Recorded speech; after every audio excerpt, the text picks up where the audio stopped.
Yeah, so here we are over in Japan. We have two races here. Currently live for the time. The question is, can anyone stop harder?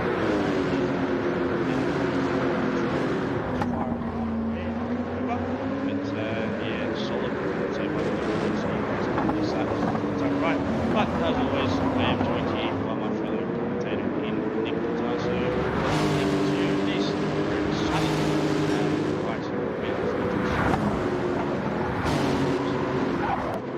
Yeah, I think the TS3 touring car drivers can count their lucky stars here, Ryan. It was scheduled to be a very wet Sunday afternoon for these boys, and unfortunately the rain gods have summoned and they have decided to go elsewhere. So I've probably gone to Suzuka instead of Fuji, so the boys are lucky. It is sunny conditions out, a little bit cloudy, but the sun is popping through, giving us a nice hot track for these 2008 GT500 beasts, the Lexus SC430 and the Nissan GTR. There's no Honda NSX this time round, so I've done a few practice laps myself. The Honda NSX around this track is very mighty, it's very fast, but the Lexus is very close. We'll be seeing the likes of the championship leader in Jeff Brun and Tony Griffin, the contenders of this TS3 touring cars championship, putting their speed to the test at this velodrome at Fuji International Speedway. What was also considered to be a speedway circuit, where coming up into turn 1 right now, where Jeff Brun's going to come up, it actually extended out. It was actually going to be basically Japan's answer to NASCAR, and unfortunately we've got a few, I think, from memory, from what, unless Brian can let me know, it was in the plans to bring American NASCAR to Fuji, but they didn't get through it to the end because unfortunately they didn't get the completion of the speedway circuit. So it'll be very interesting to see if Brian's in the chat, he can let us know all about it, because he's a Japan nut. He loves all these Japanese tracks here in the real world and in the virtual world of Gran Turismo 7. But so far, provisional pole position is set by Jeff Brun, car 18, the championship leader. Right behind is Tony Griffin and Richard Robertson in third place. But joining us in the commentary booth is it's a familiar name in the commentary booth. He's done a few occasions with us in TS3 touring cars. It is a big welcome to Chris Lashbrook in Smashing Apex. Good evening.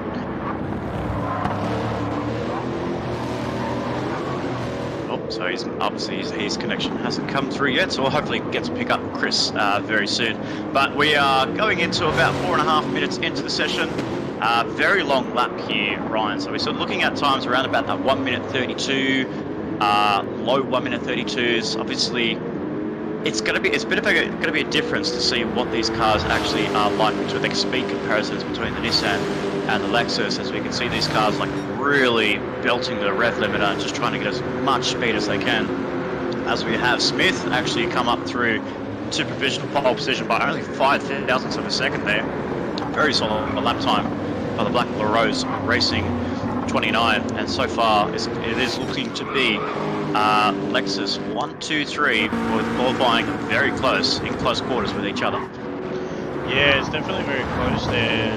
Scrolling down, the top 6 cars are separated by less than 2 tenths, so yeah, it is very close there by all the cars. Smith did come through, did tip Brun there for the provisional pole position, 10-minute qualifying. We do have about 4 minutes 20 to go, so yeah, it's definitely very close up the top there. Brun is currently on a purple, but that is the question, can he get the final sector right? This final sector will either make or break your life. I am so happy that we are not doing Fuji this year, because I actually hate the last section of it. I can never get it right lap after lap, but yeah, Smith looks to put in a good time there. This wind is going to cause a little bit of havoc as well.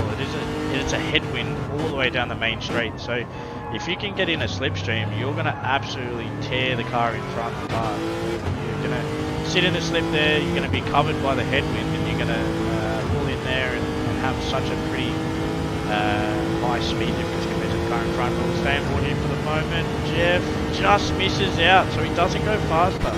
So he actually lost time in that last sector, exactly as I said. So yeah, that's very tight there. Robbo may be able to catch a little bit of slip here, obviously being the fastest Nissan at the moment. So we have Booker just set a new PB. yeah, wow, the top 6 separated by less than 2 tenths, so that's quite tight there. With obviously Smith taking out provisional pole at the moment. Braun, championship leader, sitting in P2. Tony Griffin in P3. Not far behind him is Robinson in P4, the pole sitter for race 1 last week at Green Valley. Did an outstanding job there, but unfortunately made a bit of a mistake and plummeted down the field. A bit unfortunate because we do know that Robbo is a very fast racer. James there in P5, Carter in P6, currently with a half-second penalty. Probably not where he wants to start. Walker P7, Bendit P8, Q-Slick P9. That is the father of the Q-Slick brothers. Then we have Liam in P11, one of the older Q-Slick brother, Cowboy in Barrington, and then we have Smith in Kamara Kid returning after quite a bit of a hiatus. We haven't seen him since I think in round 2 and 3, but yeah, full lobby here. We only see one person, so yeah, it's 14 cars here. Yeah, it's quite interesting race. Yeah, absolutely. And we're going to be seeing some times come through as we say that. He's looks like Jeff Braun's gapped the field there by over 3 tenths over Smith. So that's a very solid lap time there for Jeff Braun. He's said to me very personally, he said to me, I want to make sure I solidify this championship lead, because the championship lead that he's got by adding up all of the tally points plus eliminating the drop rounds. We have to remember, ladies and gentlemen, that Tony Griffin wasn't in the round at Bathurst, so that could help him towards the final round at St. Croix C. So Braun said he wants to give it his all, 110%, and today is the day that he's going to start that journey to try and keep that and hold that championship lead when it comes to the final round. But it is very close between himself, Tony Griffin, and the resurgence of Ryan Carter here as well, just like Tony Griffin has missed one round as well, but he has, like Ryan said earlier in the coverage, he is 4 on the trot.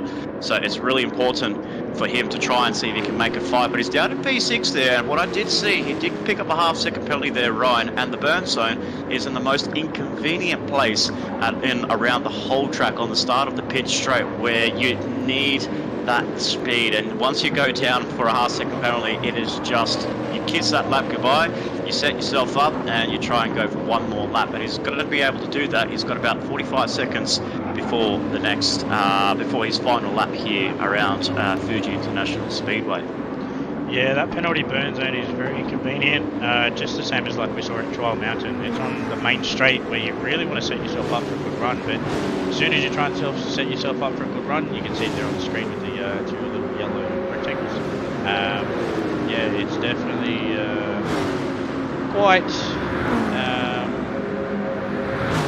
inconvenient and not ideal, considering you want to try and get the best run at maximum speed down there into turn 1. But yeah, Jeff Braun setting an early. Setting a late 32.4. Slipstream, he did set that by himself, but he set that by himself. So top job there. And yeah, very closely here between the next couple of drivers. All the way down to Walker. Walker actually went better with a 33 flat, so he's not too far behind Carter.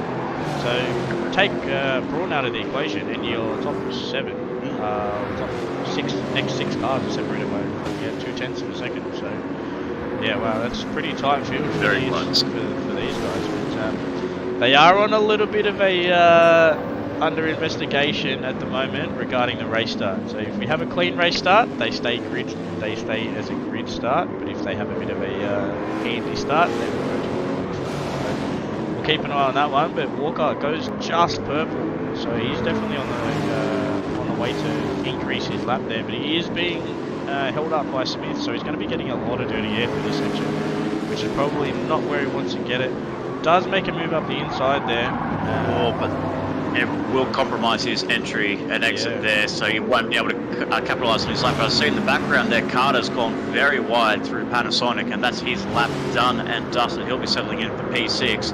What does this do for Walker? Does he find any time to claw up the field? He doesn't, so he lost a lot of time there, Ryan. And like you called it, once you're in that dirty air and you're getting that wash from the car ahead of you, you could just kiss again. It's the same as getting a penalty on the pit straight. You could just kiss that lap goodbye, and unfortunately, you just have to settle in for your grid position. So there we have it. It is Jeff Braun with a gap over Smith in second place. Tony Griffin just behind Smith. So Smith's done a really good job here. I actually haven't been able to see too much of him in the practice sessions that I've seen him do, but he's right up there. He's up into P2, got a gap over Griffo, and as well as the likes of the WTC boys in both James and Carter, with Richard Robertson the fastest of the Nissans. Only the only Nissan in the top 8 there. So Robbo playing a bit of a playing the dark horse here, and just going to go for Nissan Glory. You can see all the Nissans in the second page from Bendit all the way down to Smith, and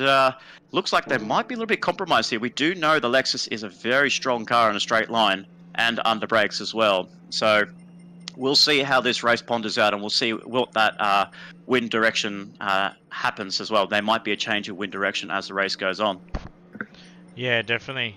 We can see that wind direction change there, but Robbo looks like he cancelled the start. Not too sure what's going on there. We'll wait and see if we can hear from Robbo. But yeah, that's that dirty air is a good point as well, and the penalty burn zone is going to be critical for qualifying, because if you get a penalty, you're essentially going to kiss 2 laps goodbye, and that's going to be nearly three minutes or so of your time, pretty much well wasted. So yeah, it's going to be critical for the TS2 guys later on tonight. So yeah, it's I hope we're going to get the rain stays away, but yeah, it is forecast to stay away. Might be a little bit slight chance, but yeah, it's going to be interesting with this one, especially come championship when the drop rounds get applied. They have this round and one more round. After that, I will apply 2 drop rounds to them, and then it'll be all hell break loose for the last round. So yeah, it was a good one. Looks like Robbo made a bit of a mistake there, but yeah, I'm excited. What are your predictions for this one? Well, like I said earlier in the broadcast, we do need to see a resurgence from Car 18 in Jeff Braun, the championship leader. He hasn't had a very few rounds as of late, unfortunately, with his unfortunately not having the best result in Grand Valley, and as well before at Mount Panorama. He's a little bit been on the backside of things and just struggling just to keep his consistency, find that consistency that won him got him 6 wins in a row, actually 7 wins in a row at the start of the season in the TS3 touring cars. So, and it's actually been a very long time since he picked up a victory himself. So he believes that today is the day and it's time to shine and him to get back to winning ways. So I definitely want to be keeping my eyes on Bruin in this stage of the race, and I obviously try to pull away from the others there. But what I noticed as well, some of the drivers, they are very, very tentative going through that last section. Just like you called it, it is very tricky. As you can see, it's a crosswind.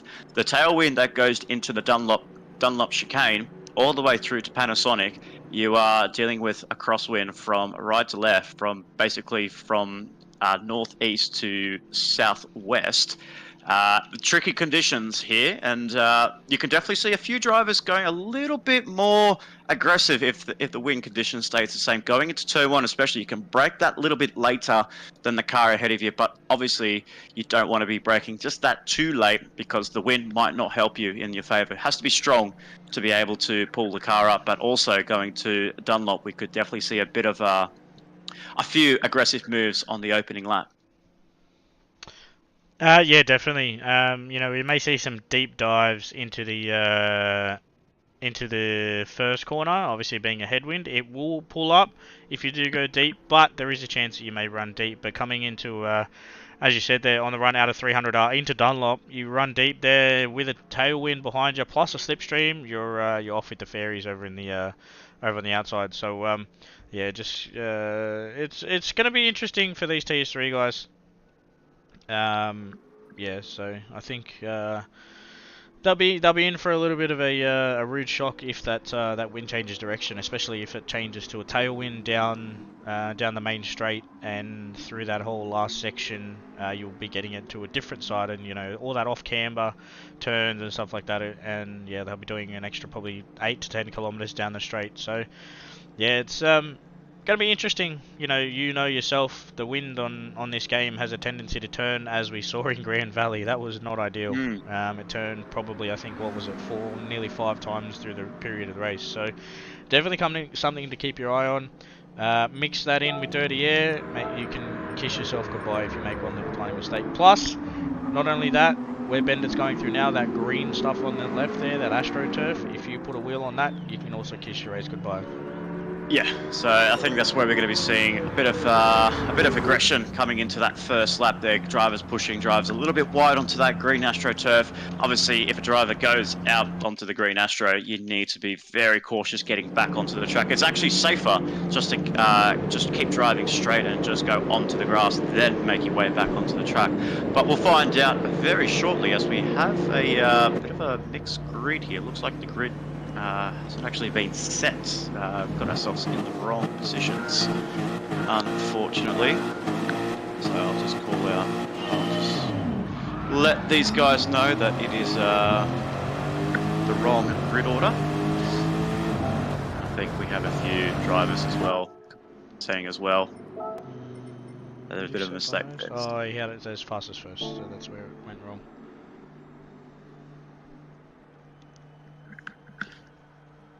So we'll just take a short break here, ladies and gentlemen. We will get race 1 underway very shortly whilst we set up the final grid here for race 1 or for round 11 of the Trackstars TS3 Touring Car. So stay tuned.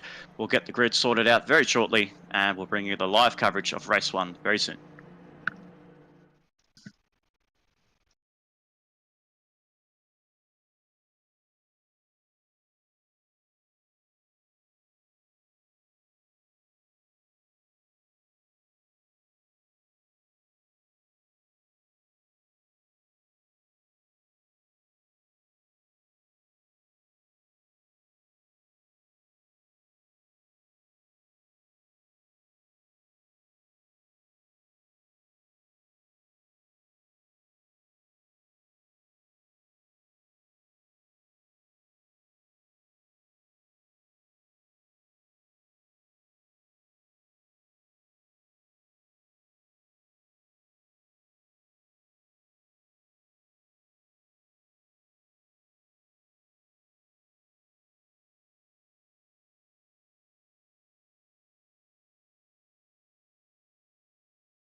what is going to be an exciting race here at Trackstars TS3 Touring Cars for round 11 for the Mount Fuji Sprint. We have Jeff Brun on pole position with Smith in second place.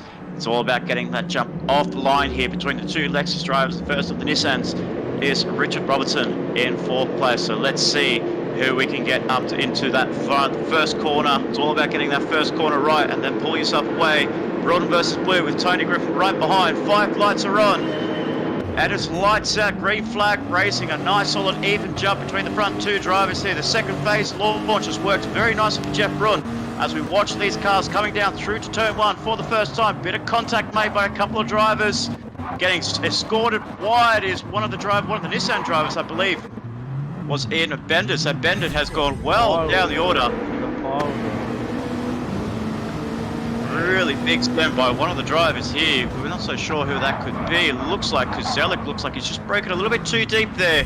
Bendit was going very cautious into turn one, as we see then. The other Kuzelik driver in 13th place has gone for an excursion on the exit of turn one. But so far, it is all Jeff Brun. He's leading the way by just over 5 tenths of a second over Smith in second. Robertson's moved up into P3.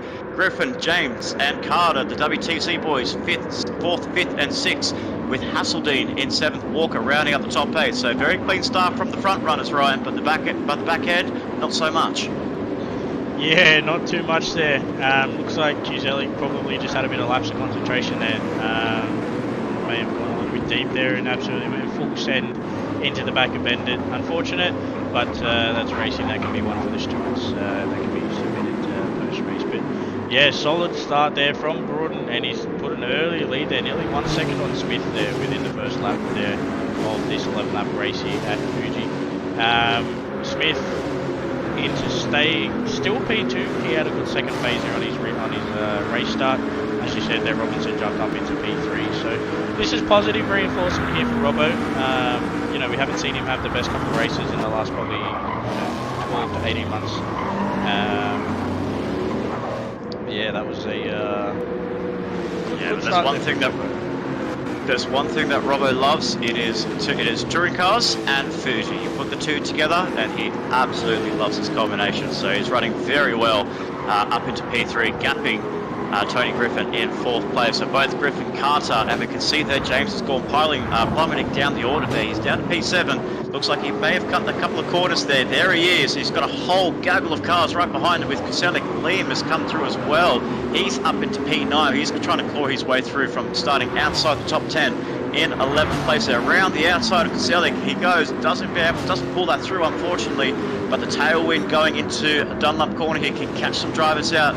He goes for the inside move, catches Kuzelik off guard, and he's got it. So P8 for Liam there. So very nice move there for Gator in 8th place. It's a bit of a return for Liam in the Trackstars TS3 Touring Cars. A nice way to cement yourself inside the top 8 with a brilliant move through the Dunlop corner. So now he's going to be putting some pressure on James, who looks like he's just caught a lot. And there's a spin! There's a spin between himself and Kuzelik again.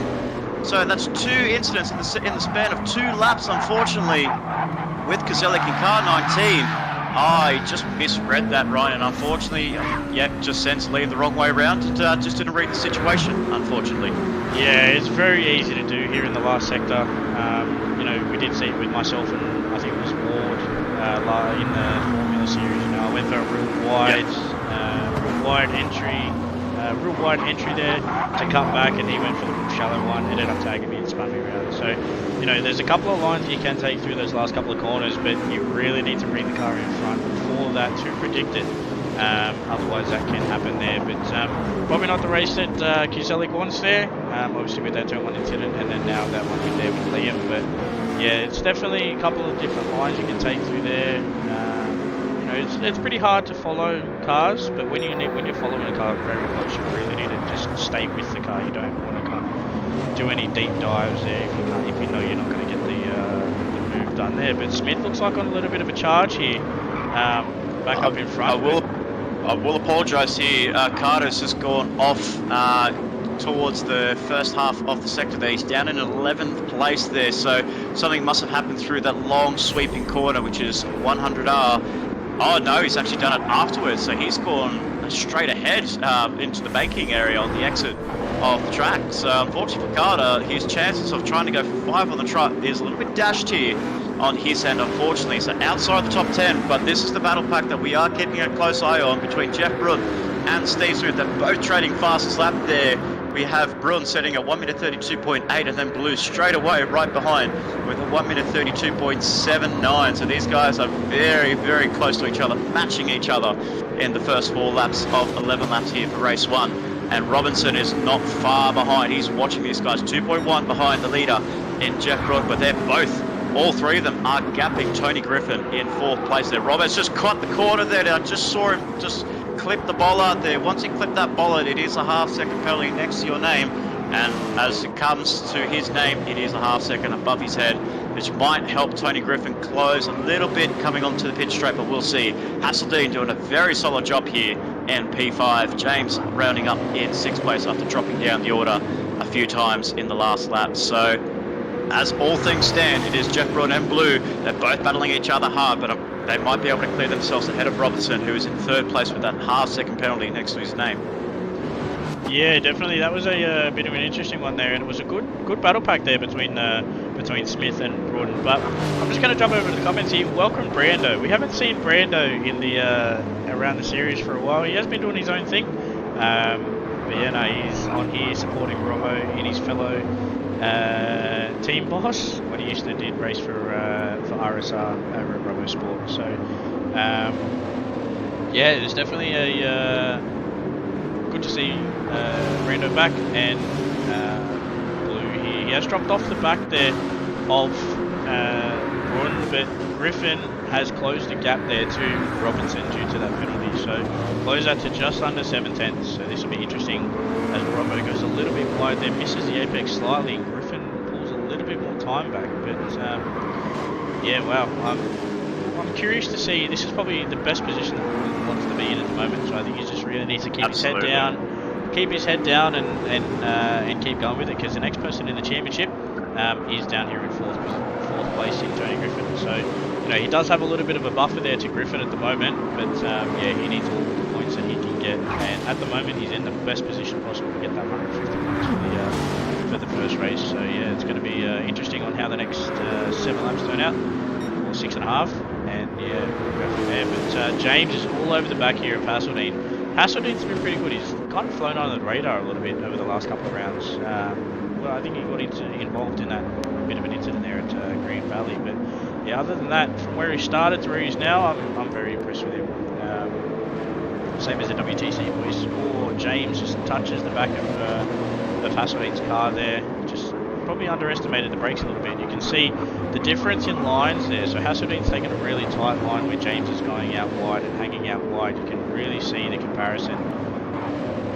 Yeah, absolutely, and it looks like everyone's pretty much spreading themselves out very nicely there. So there's a couple of battle packs that we will keep an eye on. This battle pack especially for 5th place with Haseldine and James, and then you have also Robinson and Griffo, where those two really close up to each other. So everyone's pretty much well spread now within that top 10. And as you can see, Carter's closing up a little bit on Liam. Liam was inside the top 8 there, but he's actually dropped off the order and down in 10th place. So something happened on his end on one of his previous laps. And then we have Bendit, who's 35 seconds behind Jeff Brun after that lap 1, turn 1 incident, unfortunately, with him and Kozelik, which will be looked by at the stewards, with the stewards at the end of this event here. So very well spread out amongst the two. Looks like Jeff has actually extended his gap over Blue and Smith, so he's got 1.2 now, so he's only gained a 10th on Smith in 2nd place. But Smith is really putting on a very good drive here. I think it's probably going to be one of his better drives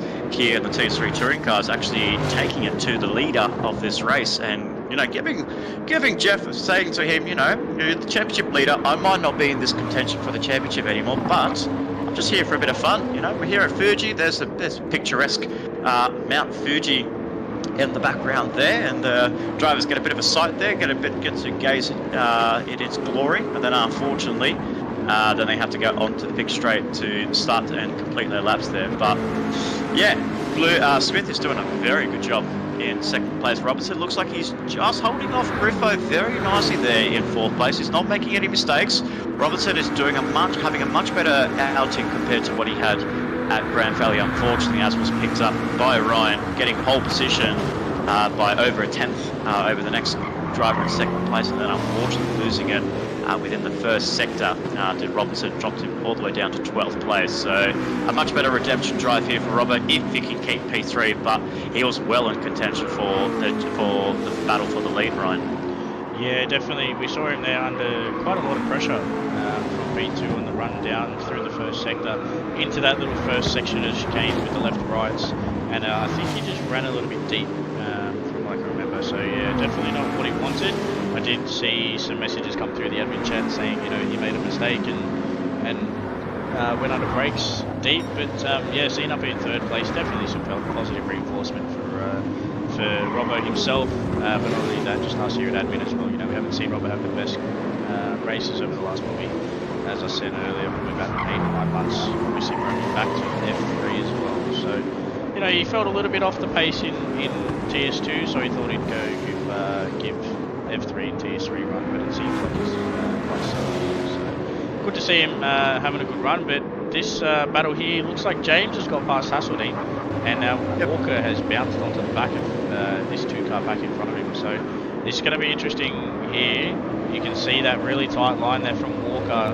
Got to be careful not to get an overlap there and spin the car on the outside. So yeah, it's not hard to do. It is pretty easy, but the question is, can Walker close the gap with that slipstream to Hasseldine and then try and pass him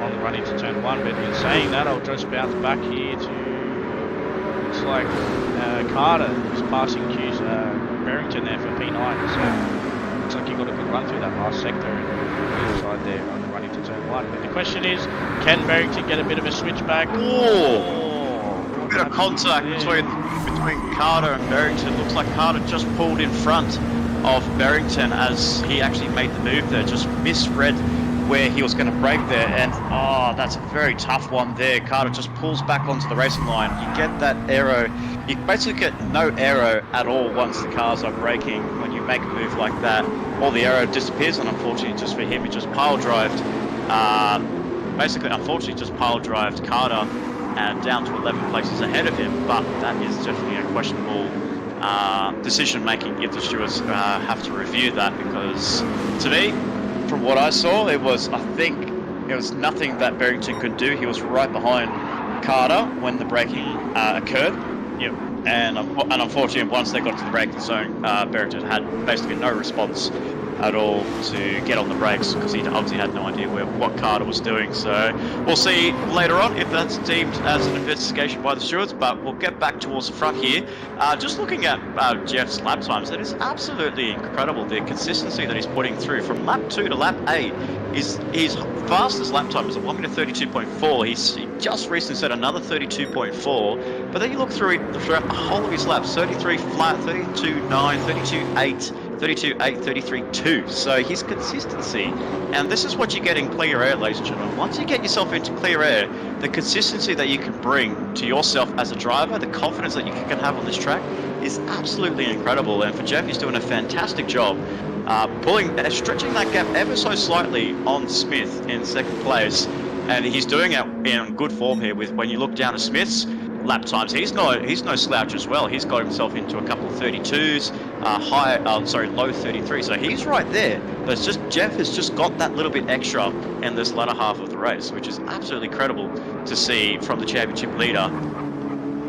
Yeah, he's definitely showing pace here. Looks like he's a little bit more comfortable with the car. I think he may have had a couple of days off there. He's actually about to lap Smith in Kamarakin. So not what Smith wants. He may have had a couple of spins and stuff like that. But yeah, Gordon's done a 32.448 and then also a 32.463. So you know, he's done 2 quick laps there. One benefit with a little slipstream here from Smith that he does, it's a 32.333, and there we have Smith pulling over to the right hand side, giving way to the race leader in Jeff Bruin.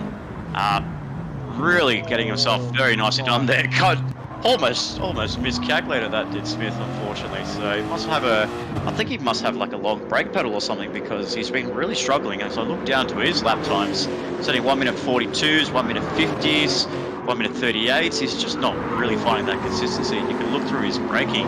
It's not, something must be up with his hardware that's not working for him this round by. So, but even looking back, you have to look back to third place in Robinson. You know, you have to think, he did serve that half-second penalty, yes, which got him to a 1 minute 33.9, 1 minute 33.7. He was coming under pressure from Tony Griffin. But then you look at his laps here, 33.2, 33.1, 33 flat, and then first lap into the 32.9. So he's coming. So watch out for him in race 2, because he's got the pace and Griffo's got no answer. Yeah, definitely. That'll be interesting there, but just looking at it here, just keeping an eye on Bendit and Cusick. I'm not too sure what happened. I think Bendit ran deep. He went very deep there into turn 1. Not able to pull it up there, and just had a bit of evasive action there on Cusick and let Cusick back through. But yeah, not where Bendit wants to be. I've been talking to Bendit every now and again. Obviously time differences, stuff like that. He does message me at some pretty whack times of the night. But yeah, he has focused. He's like, well, I can't win a championship, but I'm going to try and get up the order as best I can. So, you know, we have absolutely. Yeah, he did have an earlier race earlier on, as he goes, whoa, very late on the brakes there. Obviously not really accounting to the tailwind that's going into Dunlop corner, so very close quarters there. But yeah, he did say he did have a race earlier this morning. He's only been sleeping for 3 hours. Is a man from Holland in Bendit, unfortunately. So the car 99 running on very minimal sleep here, so probably not the position that we always see Bendit in, but it's very understandable once you had a long day, a long race in the morning, try to get some sleep in, but not a lot of hours of sleep, and then back into the race suit. It's a bit of a journey, you know. He goes from one country to another country, jumps from one machinery to another machinery, and yeah, it can prove a little bit of havoc in a way, you know, when it comes to fatigue and tiredness. So, but Bendit's always there. He always wants to give it his 100%, and he's always there for the fun there. So, in 13th place, unfortunately, with that incident with one of the Koselik duo in Koselik, had a bit of a lap 1 incident, so unfortunately for him, that could be under investigation. But coming up towards the final corner here, Jeff Brun from lights to flag, no one's been able to touch him, got the laps that he needed, and his car solidified P1 here for race 1 of the Trackstars TS3 touring cars. Car 18 takes victory. Smith, a very impressive second place, and Robinson, with his personal best with a 1 minute 32.8, rounds up the podium. Tony Griffin in 4th place, and then we have James, a nice little recovery drive from him, and then it's a drag race between both Hasseldine and Walker. They're going side by side. The gap is closing. Can Walker get it? Looks like he's done it. No, it is Hasseldine. Oh, I need to see a picture of this between Hasseldine and Walker. A dead heat between the two drivers. Wow, that is very close there, and I think Hasseldine just got the edge over Walker. Literally, if you had to go back and think about Lightning McQueen in the original cars, it is literally stick your tongue out, and it might prove a pivotal point in this championship by getting an extra point over your competitor. Yeah, that was so tight. You seen the two cars going at it there with the drag race, but it looks like the side draft came in handy, because I think Walker actually did take it off Hasseldine, and then Hasseldine took it back. So yeah, wow, that was exciting there. I think they actually finished even on time. That's interesting. I think that'll be a result page there for that one. But yeah, how exciting there. And yeah, as you said, lights the flag there for Brun, taking the race win there. Definitely valuable points in comparison to Tony Griffin. Now let's go down here. Oh, 0.010. Wow, ever so closely there between Hasseldine and Walker. Wow, that was very close. Incredible. Very, very close there. But there you have it, ladies and gentlemen. That is race 1 here at Fuji for round 11 for TS3 touring cars. We have Braun taking out the podium on the top step with Smith in P2, Robinson and in P3 rounding out that one. Spray the champagne, boys, because you've taken it for race 1. But yeah, Tony Griffin in P4, James in P5, Hassel in P6, over Walker ever so slightly. That'd be a fantastic camera shot there if anyone's going to go back and have a look at that one. Q-Slick with a looming penalty potentially, depending on the steward's decision, in P8. Then we have Carter P9 from that 4 on the trot there. Probably not where he wants to be, but they're still sitting at 33.0. So quick lap time, but unfortunately had a bit of a mistake. Liam P10, Barrington P11, the other Q-Slick in P12, Bendit P13, and Smith rounding out the top 14 cars here at TS3 for Fuji for that one. And yeah, it's going to be an interesting race too, I think. They did very well there through turn 1 and through the hairpin, so I think they're a little bit they're on the safe side at the moment for race 2 here. We won't have to go to rolling start, but yeah, that was an exciting race, that one. Oh, absolutely. All the way from lights to flag. There were so many battle packs that you had to keep an eye on. I think the biggest surprise there of how much Blue was actually keeping up with Jeff Pruitt in the first half of that race, and then once Jeff managed to find a rhythm, he managed to pull the gap. I think it was about 4.5 seconds was the gap in the end there between Brun and Smith in second place. And yeah, it's very good to see Robinson. It's always a very good sight to see when Robinson's on the podium. He's always a happy man when he's onto the podium. And then you have to look back at Tony Griffin. We have to also remember when it came to races that Jeff wasn't very strong at. He was well down the order as well. So maybe it's not the best track for WTC with both drivers in 4th, 5th, and 9th place. So a lot of work for them to do in race 2 for the Mount Fuji Sprint here at Trackstars TS3. So we'll get that coverage brought to you very soon, ladies and gentlemen. So stick around, grab something to eat, grab something to drink, because race 2 is going to be a cracker. So stay tuned, and we'll bring you the live coverage very soon.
Fuji at the Fuji International Speedway on the foothills of Mount Fuji. The drivers take in a very picturesque scenery at Fuji Raceway, and then they have to go around the track for 11 more laps here around this 4.5-kilometer circuit. It is going to be Jeff Bruin on pole position after taking the victory in race 1. Blue right behind Robertson moves up a position into 3rd place from his starting position, and Griffin right behind in 4th place as we wait for those lights to go out between the two Lexus drivers. Watch out for the Nissan in Robinson, and it is lights out, green flag racing. A very nice solid jump there again for Jeff Bruin there, so it's a little bit closer for Smith. He might be able to make an opportunistic move going into turn 1. He backs out of it, goes very defensive, and Griffin has gone for a very ambitious move into turn 1. It's just going to drop down the orders there, and Robinson has been a casualty from all of that. What has happened here? Oh, he just missed his braking marker there, Brian. Unfortunately for Griffin's end, Griffin's race has just come tumbling down the order there. He might have to try and see if he can jump back and drop back and give Robinson the position back, because that was very unfortunate for Robinson's end.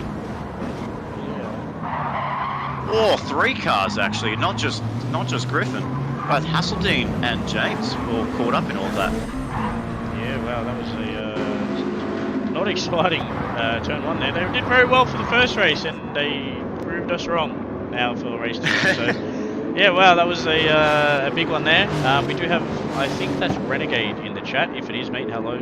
Devil's Rejects Racing, pretty sure that is someone there who's something happened here between Kislev and Carter.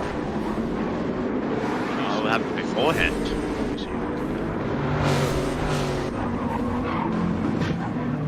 Like you got a bit of a touch up from Liam there, and yeah, just a little bit of a rotation there. I think it might be just getting a little bit of a revenge from race 1, because those two were in close quarters with each other there.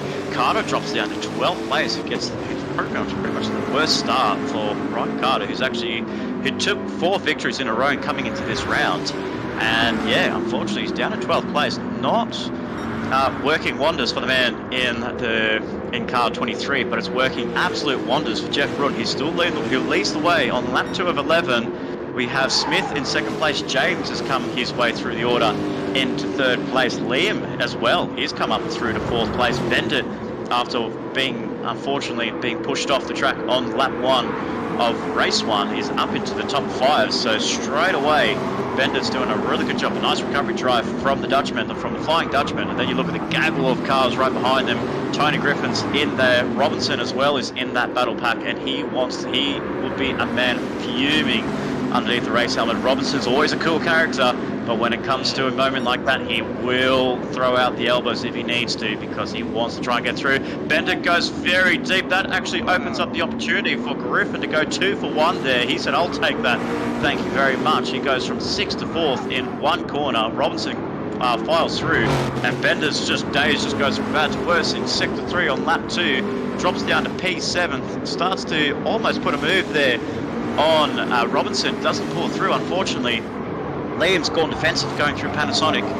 Around the final corner they come. Robinson's just waiting and waiting for his time. He's got the run, and he's going to move himself well up inside the top 5. Very nicely done there. Very executed move there by Robinson to put himself up into 5th place. Yeah, that was a very good move there by Robinson, taking that through that last sector there. Managed to take advantage of Bendit running deep into the hairpin there. Bendit ended up going from P5 all the way down to P7, but Liam tries to go for an inside move there, makes it stick, but goes deep, and Robinson goes for a switchback and gets it done there. Fantastic driving from Liam and Robinson there. That's top job. That's exactly what we want to see with these drivers. Going hard at it. A little bit of Robbings racing, but nothing like pushing cars on track and stuff like that. But now Robinson on his way to push himself to try and get him up to P4. So yeah, wow, that's definitely on the charge there. Yeah, you can see that whole congestion has really opened up the gap between 3rd and 4th place, 6.4 separating those drivers. But we can also see that James is really putting the pressure on Smith. Looks for an inside move, doesn't get the move done there. It is very tricky to put a move in sector 3 of this Fuji International Speedway. It is very off camber. The car just doesn't like going for the inside move, because if we go around the outside, it's actually said the outside line around these circuits is the favoured line. You stick it on the inside, you have to be certain that you're going to make the move, because otherwise the car on the outside is going to sweep you around, and it's all, and positions remain the same here. But Blue coming under pressure here from James right behind. Has been battled between Black Rose Racing and WTC Racing. Smith goes defensive there. You can see James just squeezing himself in that little gap there between himself and the grass. They both break at the same point. Back down to second gear. James goes around the outside. Smith holds it around the inside. Bit of pushing there and has spun it round. Oh, that's very, very unfortunate there for James there. Unfortunately for him, loses out to the battle pack between himself and Smith there. It looked like there was enough sufficient room there, whether or not Smith got caught up there on the exit strip there. Ooh, actually, it could be something to be looked at. He did run a little bit wide there. He did try to run a little bit of a wider line on the exit of turn 4, the exit of turn 1. And unfortunately for James's sake, he's only dropped down to P5 though, so it's not too much of a deficit. He's lost that P2, yes, but that is going to be something that we'll need to look at later on, because the gap here is going to be a battle for third place now. Tony Griffin's now up into P3. Robinson is flying through. He's going to be really charging through. He's putting his best laps in, 1 minute 32.9 on the third lap here, where you can see Jeff Brunn's lap times at 32.9 as his fastest lap. So Robinson is flying, and he wants to get himself back up into P3. Unfortunately, the position that he lost by no fault of his own, wants to get that P3 and solidify P3 for the round. Yeah, definitely there. That would be a positive reinforcement for Robert to solidify P3, as you said.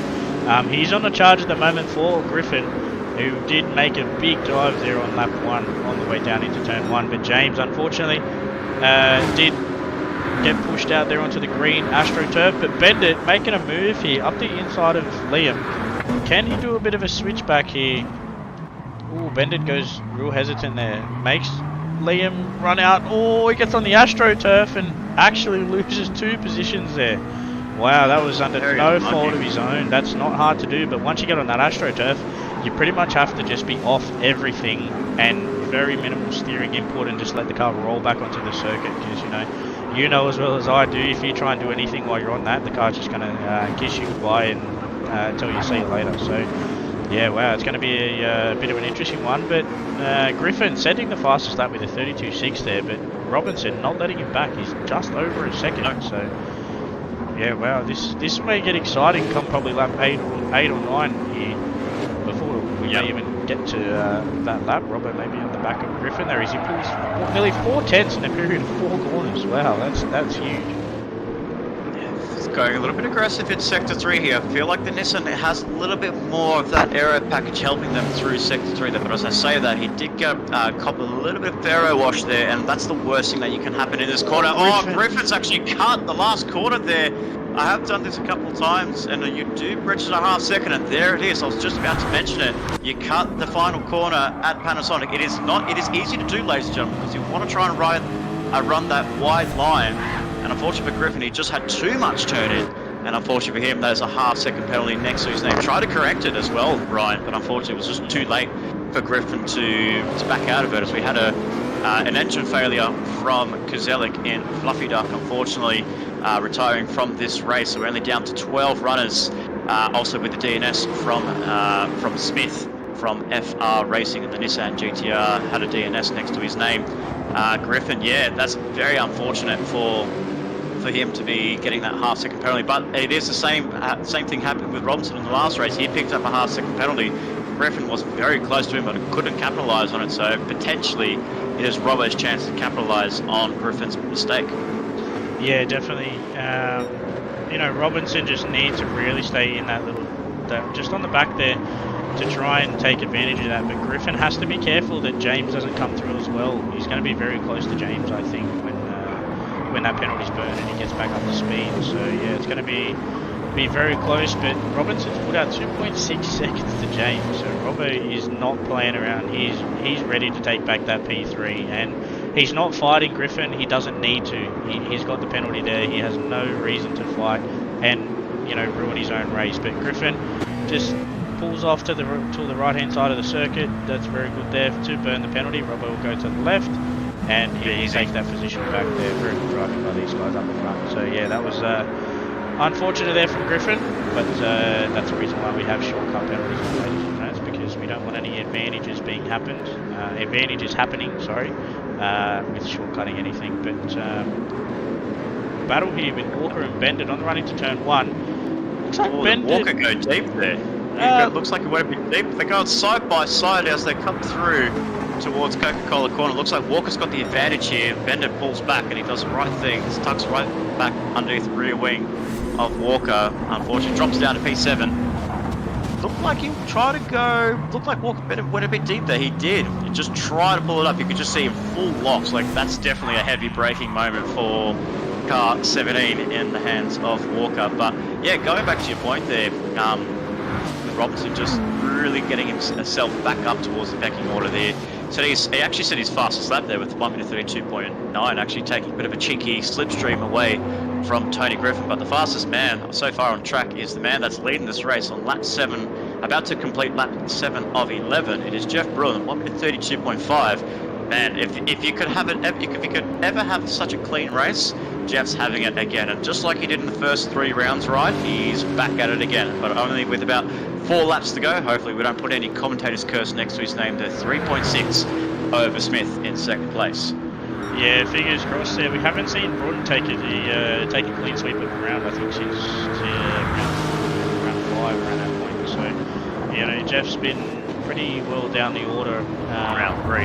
Yeah, round 3. So he did take, I think it was 3 in a row of 300 points. So that was pretty critical there in his charge for the championship when drivers are up and down through there, and he was up the front saying, I'm just going to take these off you. But yeah, 3.7 back to Smith, and then 7 seconds between Smith and Robbo, who just set a purple sector there. So Robbo is flying.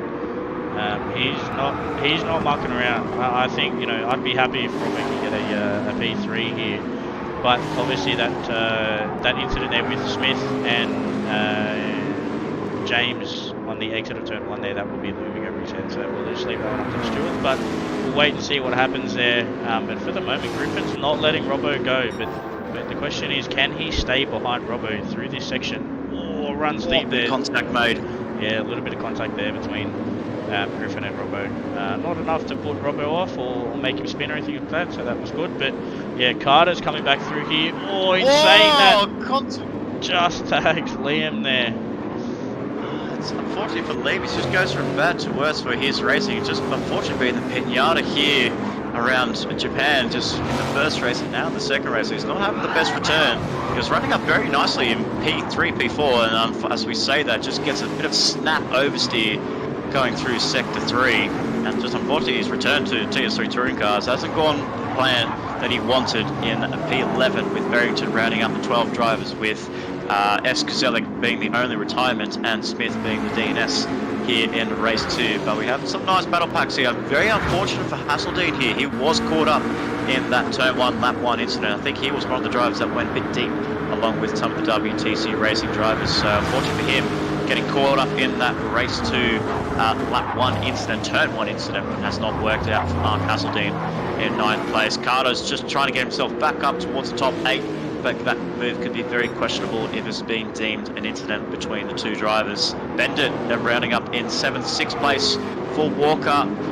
James holding on very nicely there in P5. He was running up in P3, but a few mistakes crept up his way, dropped down to P5. Griffin looks like he's going to solidify P4. Don't think he's going to challenge Robinson for P3 anymore. So the gap is still it's still pretty much there, but you can see that he went very deep through Dunlop corner. He's just lost 5 tenths, almost 6 tenths to Robinson, 7 tenths now. That's incredible. Pace, the consistency that Robinson can have through sector 3 and that Nissan GTR, he's a happy man. Now he's back into P3, but what could have been if he actually kept a clean race? Could he have been battling Smith and Brun for the lead? maybe not Brun, but I definitely think he would have been battling Smith there for P2. I think Brun has just found something in that car that no other driver has found at the moment there. Obviously with a 32.5, consistently in the 32s, did do a 33.1, looks like he may have made a mistake there. But yeah, Robbo just pipped himself into the 32 with a 32.8, so yeah, consistent low 33s. Yeah, I think he would have definitely been in the fight there for P2. Because he's gapped Griffin in 2 laps to 1.5 seconds there. And Robbo goes purple through sector 1. It looks like Robbo's a little bit down through sector 2. So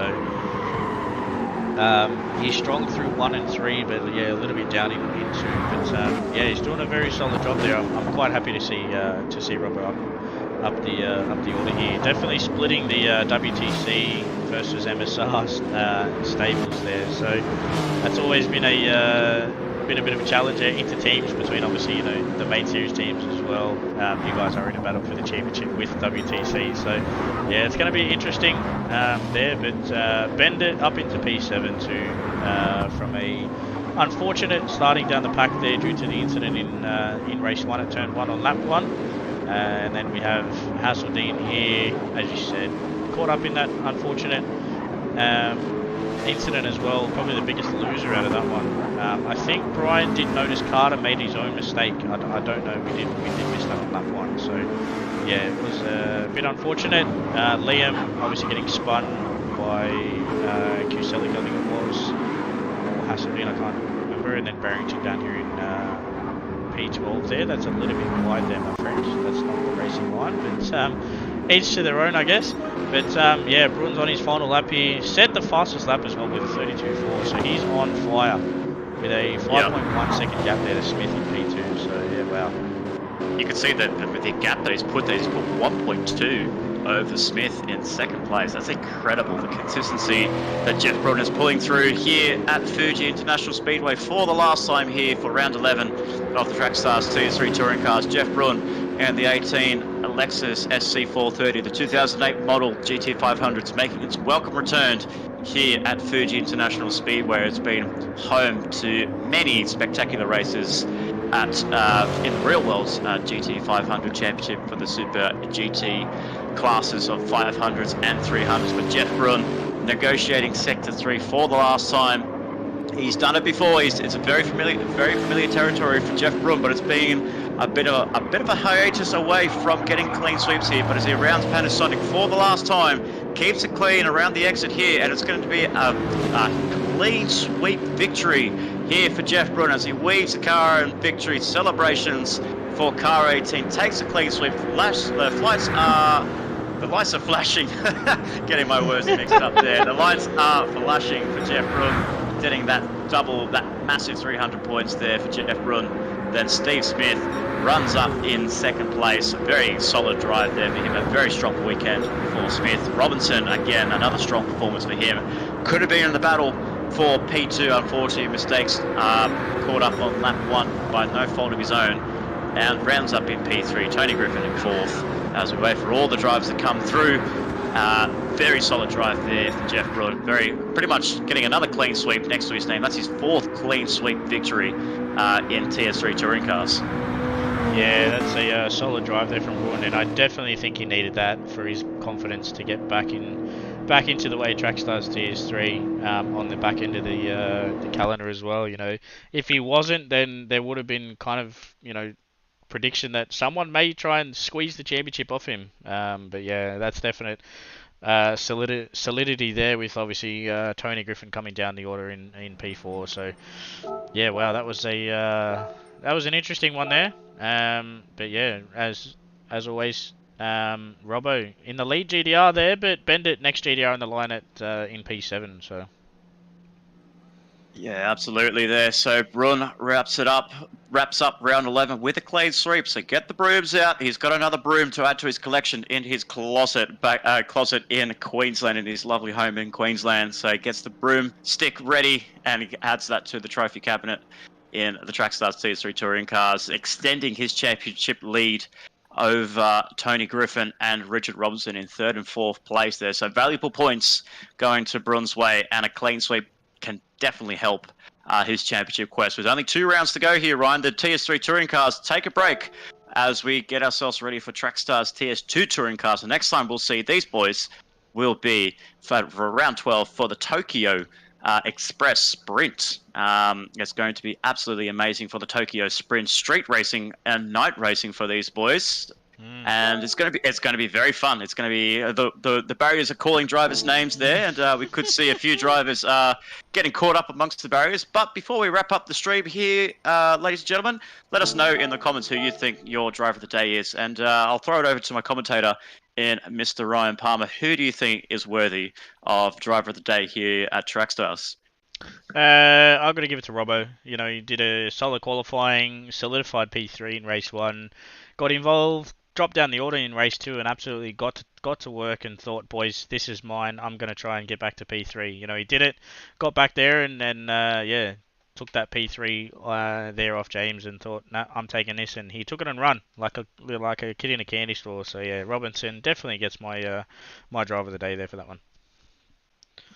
Absolutely, a very solid shout there for Robinson. But I will have to go biased, unfortunately, and I have to give it to my man in Jeff Bruin, the 18 MSR Lexus. The weekend that he needed in this championship, he needed to get these points, and he needs to extend that gap over Tony Griffin. And what a way to do it! With 2 race victories, a pole position, 2 fastest laps as well, Ryan. So he's done the whole thing. He's top practice. He's top.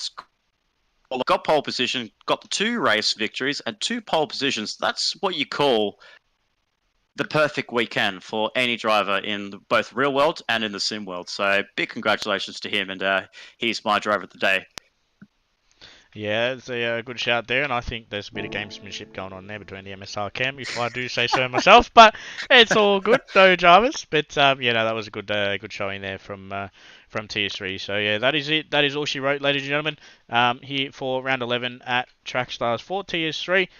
Season's nearly over, but don't be worried. It will be streamed, obviously, live on our YouTube channel. Next week is TS2 and main series. Unfortunately, you won't be having me in the com box. You will have Nick streaming TS2 next week. So I'll be in Bathurst. But yeah, that is all she wrote.